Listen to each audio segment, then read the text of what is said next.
Po co w ogóle tyle odmian pomidorów? Osoby, które mnie oglądają, to nie zadają takich pytań, ale właśnie przeczytałam taki komentarz na temat mojego filmu, że pani posadziła 77 odmian pomidorów. No słuchajcie, ja kiedyś jak zaczynałam, to też miałam 2-3 odmiany pomidorów. Nawet się zdziwiłam, że są pomidory pomarańczowe. Myślałam, że wszystkie są czerwone, wszystkie są okrągłe, ale w miarę upływu czasu, pamiętam jak poszłam do sklepu ogrodniczego tutaj w Anglii i zobaczyłam te wszystkie torebki z nasionami, te wszystkie odmiany pomidorów, a to nawet nie były takie niezwykłe odmiany, po prostu różne, może ich tam było z 20, ale po prostu oszalałam w tym momencie, no i chciałam je wszystkie posadzić, ale może kupiłam z 5 albo 6 i pamiętam 12 lat temu zaczęłam mój kanał na YouTubie i właśnie miałam te odmiany, a to było 12 lat temu. I po kilku latach miałam działkę w Cambridge i pamiętam, że posiałam Moneymaker, posiałam Gardener's Delight, czyli takie najbardziej popularne, najbardziej takie zwykłe odmiany. Jeden był okrągły czerwony, drugi był czerwoną koktajlówką i kupiłam w sklepie Crimson Crush, który miał być odporny na zarazę. No i był, tylko że nie było smaku. No i miałam te 3 odmiany i byłam zadowolona. Moneymaker poległ na zarazę, Gardener's Delight nie smakował tak jak obiecywali, a Crimson Crush oczywiście rósł, tylko że nie było w nim żadnego smaku. No i nie wiem, w którymś momencie zaczęłam się bardziej interesować odmianami, dostałam tą działkę, którą teraz mam i pamiętam w pierwszym roku posadziłam Indigo Rose, czyli taki ten czarny pomidor takiej średniej wielkości. Posadziłam z 10 krzaków tej samej odmiany, miałam jeszcze kilka innych i po prostu nienawidziłam tej odmiany. Zajęło jej wieki, żeby dojrzeć, nie była smaczna.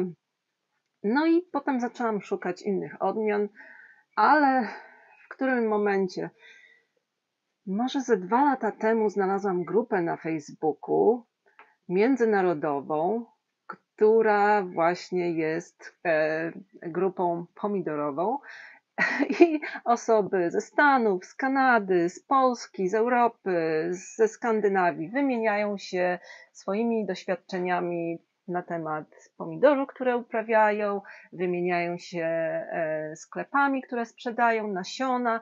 No i od tamtej pory właśnie mój wachlarz odmian się tak powiększył i znalazłam tych wszystkich sprzedawców w Europie, w Ameryce i w innych krajach, o których robiłam filmy i od tamtej pory właśnie uprawiam 1 krzak albo 2 z jednej odmiany i mam około 75-77 odmian, bo tyle mi się mieści i myślę, że to jest dosyć średni wynik.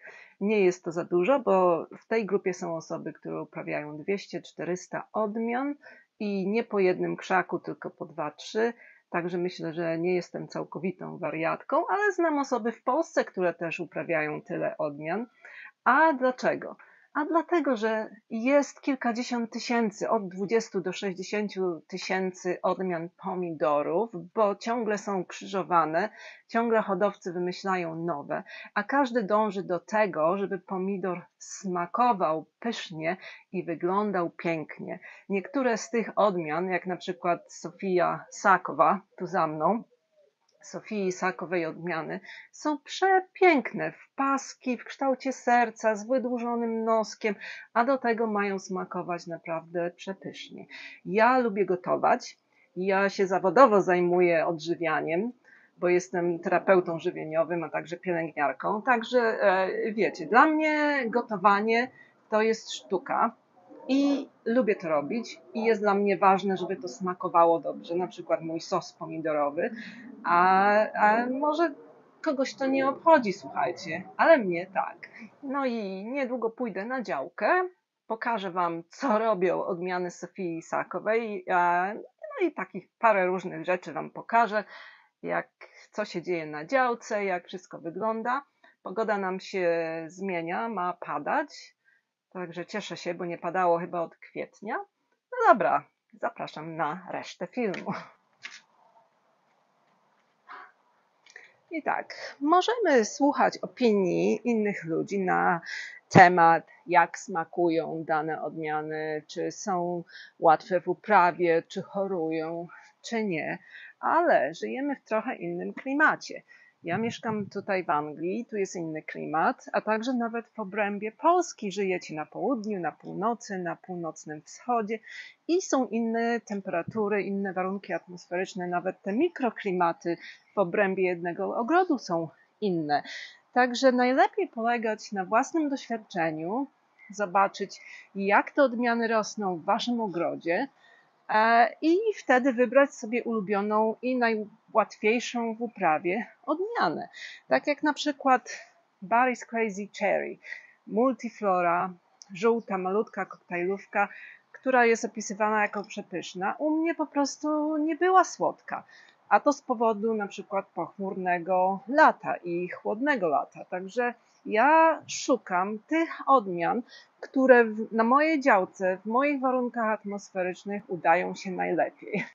To jest słodki karmel Sofii. No i zobaczcie, co naturalnie te odmiany, tak zwane heirloom, czyli tradycyjne, robią.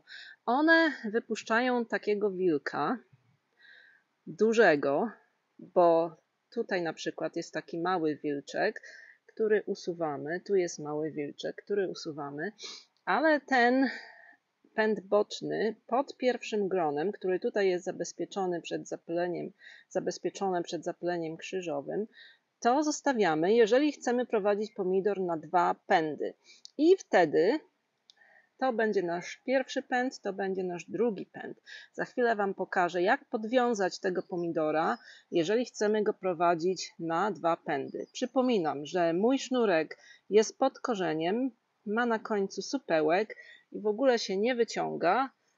W miarę wzrostu korzenia będzie to nawet bardziej stabilne. I przywiązujemy sznurek, drugi sznurek do drugiego pędu, do tego pierwszego sznurka. I teraz bierzemy nowy sznurek i po prostu przywiązujemy to do tego pierwszego sznurka, tutaj gdzieś w tym miejscu, gdzie ten drugi pęd boczny wyrasta. I będziemy po prostu owijać ten sznurek o ten drugi pęd boczny, jak już trochę podrośnie, ale na razie przygotujemy tylko sznurek i wiążemy go u góry. Ja tutaj mam taki niebieski, gruby sznur, do którego przywiązałam wszystkie pomidory i tam właśnie podwiążę ten drugi sznurek. Potrzebujemy tylko nożyczki, żeby sobie uciąć odpowiednią długość. Mierzymy mniej więcej. No i nie chcemy, żeby był bardzo napięty, ale chcemy mieć też trochę zapasu, w razie czego jakbyśmy chcieli trochę popuścić. Tutaj te pomidory naprawdę już wyglądają bardzo dobrze, już nie ma żadnych oznak stresu, no może tu jeszcze stare, te liście są trochę żółte, ale już rosną, już widać, że się przyjęły. Już tutaj większość kwiatków mam w torebkach, żeby się nie pozapylały krzyżowo. Tutaj na przykład Maglia Rosa, dużo ma pączków, nie mogę się doczekać tego pomidora. Melony też już rosną. Najlepszy jest ten Emir F1, bo już ma mnóstwo kwiatów i jest najwyższy. Tam jest jeden arbuz, który już też zaczyna kwitnąć i może w końcu się doczekam. To są mini arbuziki, ale nigdy jeszcze mi się nie udało wyhodować arbuza w Anglii. Melony to tak, ale nie arbuzy. Tutaj papryczka, która kwitnie na fioletowo, between the lines. Tak to wygląda po tej stronie. Ogórki też wyglądają lepiej. Tutaj papryka Bull's Heart zawiązała pierwszy owoc, a tam dalej nastąpiła dekapitacja papryki konewką i skleiłam to taśmą, żeby może przeżyła. Jeszcze nie jest całkowicie uschnięta. Tam jeden taki pasek tkanki został dołączony, więc może przeżyje, może odbije, może straci trochę liści. No ale w zeszłym roku nastąpiła dekapitacja pomidora moim tyłkiem, a w tym roku dekapitacja papryki konewką. Tutaj następna przepiękna papryka Between the Lines z pięknymi kwiatami, no dosłownie jak sukieneczki wyglądają. Zobaczcie, no nie mogę się napatrzeć. Przepiękne te kwiatki. Prawdopodobnie owoce też będą piękne. A tutaj za mną widzicie płot, który postawił mój mąż, a to jest na ogórki i może jak się znajdzie miejsce, to na fasolę. To jest tak zwany deer net, czyli taka siatka przeciwko jeleniom. Jest plastikowa, kupiona na Amazonie. Nie było bardzo drogo, a kupiłam ją ze względu na wysokość, bo ma wysokość 1,5 metra, a wszystkie metalowe siatki miały tylko metr. Także chciałam mieć dosyć wysoki ten płot. Ja tu kucam, ale no taką ma wysokość, prawie jak ja. I tutaj mamy te drewniane słupki, a pomiędzy nimi bambusowe kijki dla wzmocnienia. I mam nadzieję, że moje ogórki w tym roku dadzą radę rosnąć po tym właśnie płocie i będę je prowadzić pionowo, ale jest to upgrade z zeszłego roku, bo w zeszłym roku miałam niskie metalowe ogrodzenie i to po prostu było dla niektórych ogórków za niskie. A tu zobaczcie, co człowiek w Anglii musi zrobić, żeby zebrać jakiekolwiek porzeczki. Musi po prostu okrywać porzeczki albo siatką, albo czymkolwiek. Ja nie mam siatki i w tym momencie po prostu wykorzystałam agrowłókninę, żeby po prostu zachować te porzeczki od ptaków, bo one po prostu obdziobują i nawet włażą pod spód i od dołu zjadają porzeczki. A tutaj po prostu będzie wspaniały zbiór w tym roku, jeżeli dotrwają do okresu dojrzałości. Zajrzymy sobie pod tą agrowłókninę. Zobaczcie, czerwone porzeczki, czarne porzeczki i jakbym tego nie przykryła, to by to wszystko było obdziubane, bo tak się właśnie stało w zeszłym roku i nie miałam nic. To samo robię z brzoskwiniami. Na brzoskwinie założyłam te torebki z organzy, bo nie wiem, pierwszy raz mam brzoskwinie i nie wiem, czy ptaki ich nie zjedzą, więc są te torebki, bo jest całkiem ich tu sporo, jak na pierwsze owocowanie. I to jest właśnie mój sposób, żeby może zjeść własną brzoskwinię. To jest brzoskwinia odmiany Avalon Pride, która ma być odporna na kędzierzawość liści brzoskwini, czyli tą chorobę grzybową, która atakuje drzewka brzoskwiniowe i wszystkie liście się skręcają i opadają. Ja widzę, że jest atakowana ta odmiana, ale jest tak jakby odporna i wytrzymuje tego grzyba i owocuje. Zaraz Wam pokażę, jak znajdę taki liść właśnie z tą kędzierzawością. Tutaj widzicie taki poskręcany właśnie liść. I gdzie jeszcze? Tutaj widzicie typowe objawy tej choroby, ale to przy tej odmianie jest w małym stopniu i po prostu nie zabija całego drzewka. Tutaj tak samo, zobaczcie, takie czerwone jakby pęcherze, takie zniekształcone liście. Czyli ta odmiana można powiedzieć, że jest tolerancyjna na tą chorobę. Hello, maczku.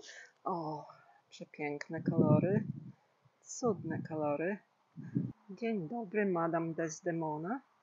Przepiękna róża Davida Austina. Królowa Szwecji się kłania. Piękna. Tu jest moja Gertrude Jekyll, moja przepiękna róża, przepięknie pachnąca. A tutaj mam różę, która jest różą pnącą i wypuszcza takie długie łodygi.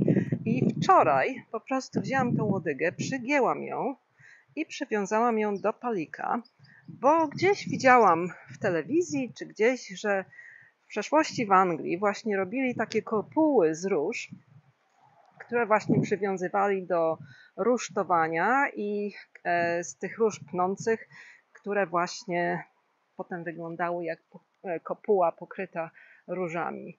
Jak ją kupowałam, to pewnie sobie... A nie, zdawałam sobie sprawę, że jest pnąca, ale ją wtedy posadziłam przy szopie i miała się piąć, ale potem się przeprowadziłam i ją tutaj przesadziłam. No przepiękna róża, to jest Ina Harkness chyba, piękna, czerwona, pnąca róża, więc spróbuję coś takiego właśnie tutaj wykreować z tych długich łodyg, żeby wykreować taką jakby kopułę albo przynajmniej taki łuk. A tutaj jest stara róża o belgijskiej nazwie, ale nie jest zbyt odporna na choroby, nie jest zbyt odporna na szkodniki, nie powtarza kwitnienia, tak jak moja Gertrude Jekyll, a kwiaty ma podobne do Gertrudy. Tutaj ta wczesna piwonia już przekwita, ale inne piwonie już niedługo też będą kwitły.